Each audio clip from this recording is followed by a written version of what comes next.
So I know you saw the thumbnail and you're immediately saying, but now wait a minute, Al. Brandon already reviewed this. Yes, he reviewed the full stock variant, not the pistol grip variant, which I have right here. This, ladies and gentlemen, is a spring Mossberg 590. It is made by it is licensed by Cybergun, and there are many variants of it. I mean, many variants. I mean, many variants of it.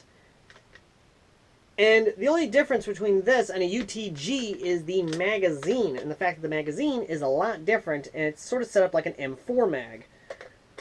And with some slight modifications, you could actually run M4 mags out of this. I said slight modifications because I'm not exactly sure what modifications you could do to actually run an M4 mag out of this.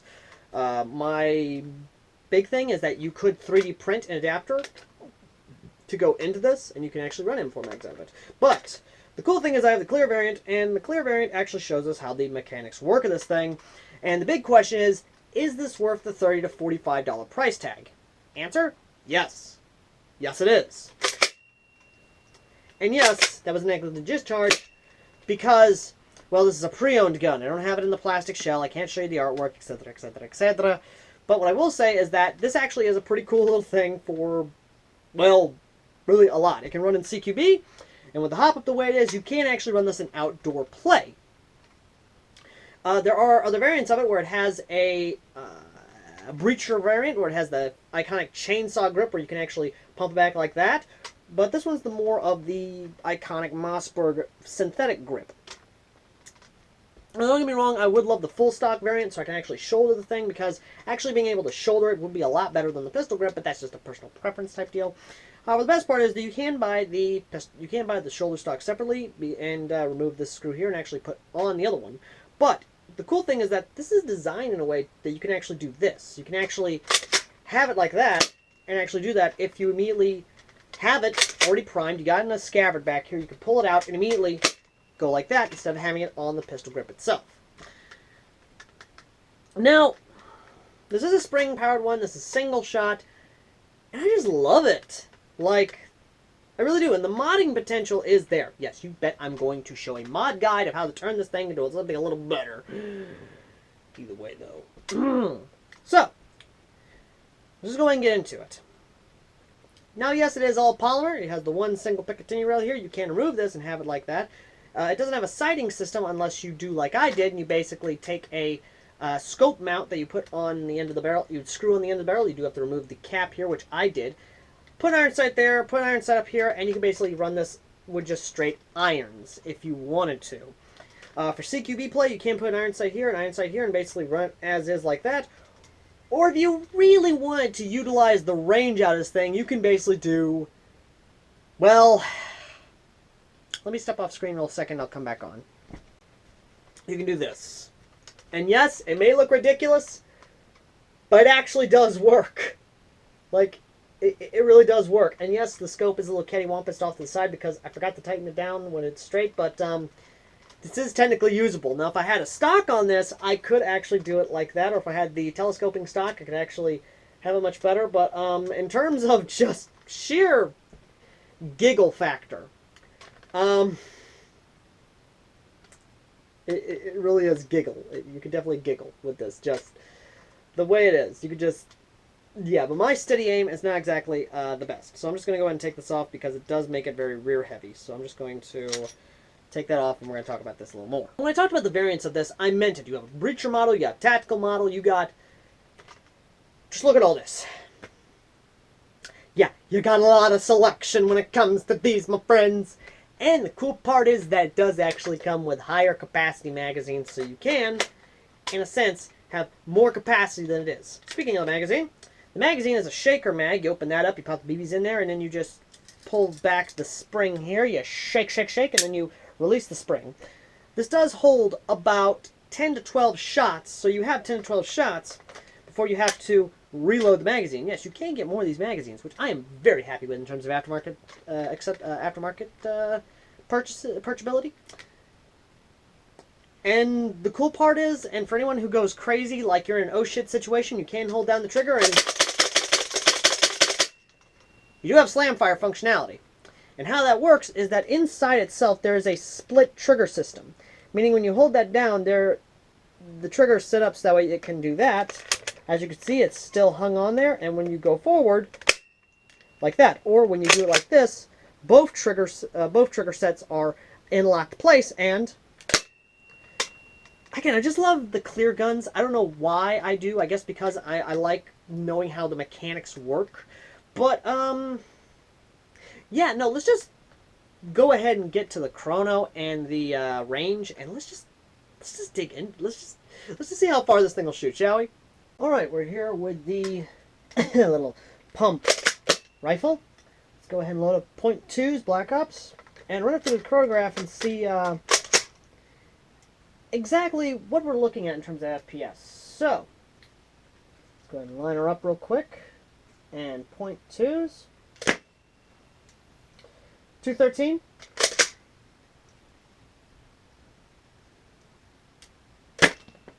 212.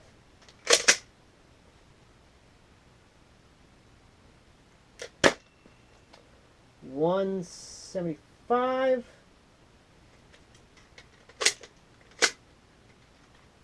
Check real quick. Nope, that is the last round.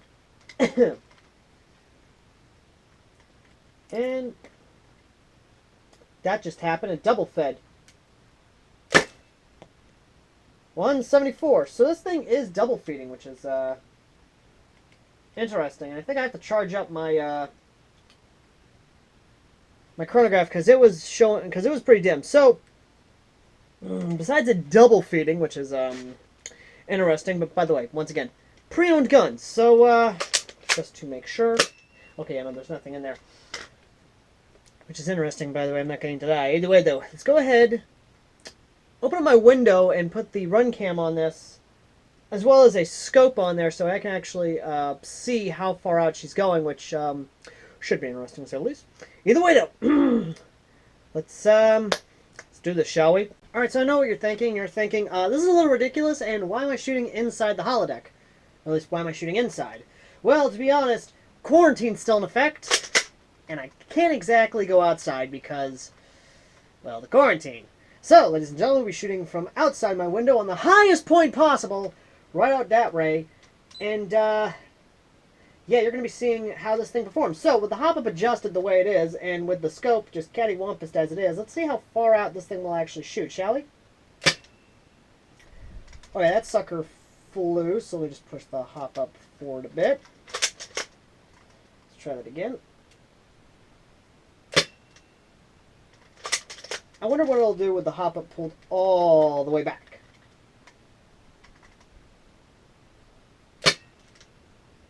Oh, she was flying straight. Yeah, she's flying, like... Woo!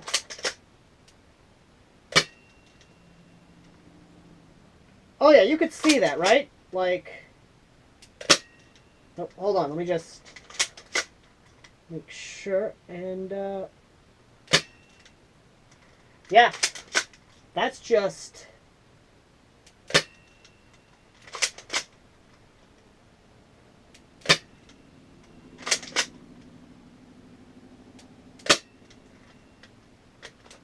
she's empty.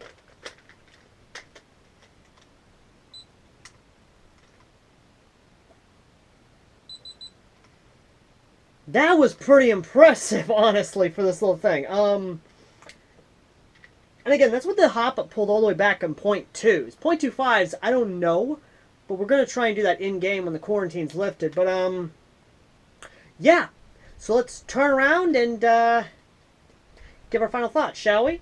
I did say the thing had range, and it does have range. Actually looking at the trees themselves and how far out they were and how far out this thing shoots, you're getting about 100 to 110 foot range, if not more, depending on what weight BBs you use. Now, with the spring it has in there, it is more than perfect for CQB play, especially with the hop-up setting the way it is for .2s.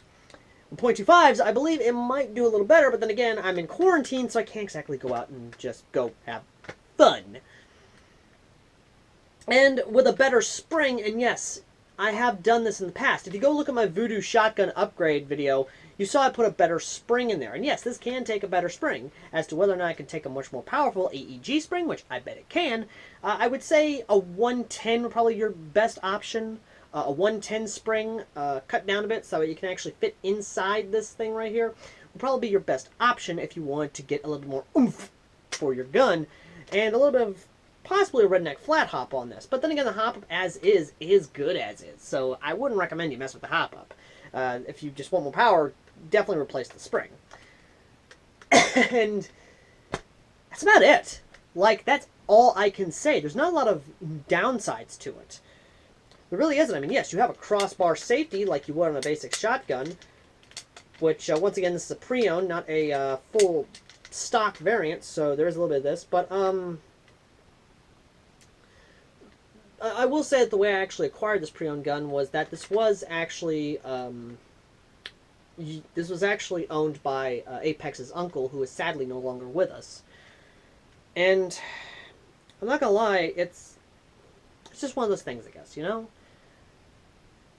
Either way, though, be it for CQB play or outdoor play, this is definitely a good option if you want something that's under $50. And I would recommend you grab one if just to modify it to make it a small handheld sniper, essentially. And yes, this is a small handheld sniper. It's not a shotgun. You're not going to deal with spread. It has a single barrel, has a great hop-up, and if you want to not have the shakes, you can just load it up all the way to the max capacity, load in the magazine, and just use it like a mid-cap, essentially.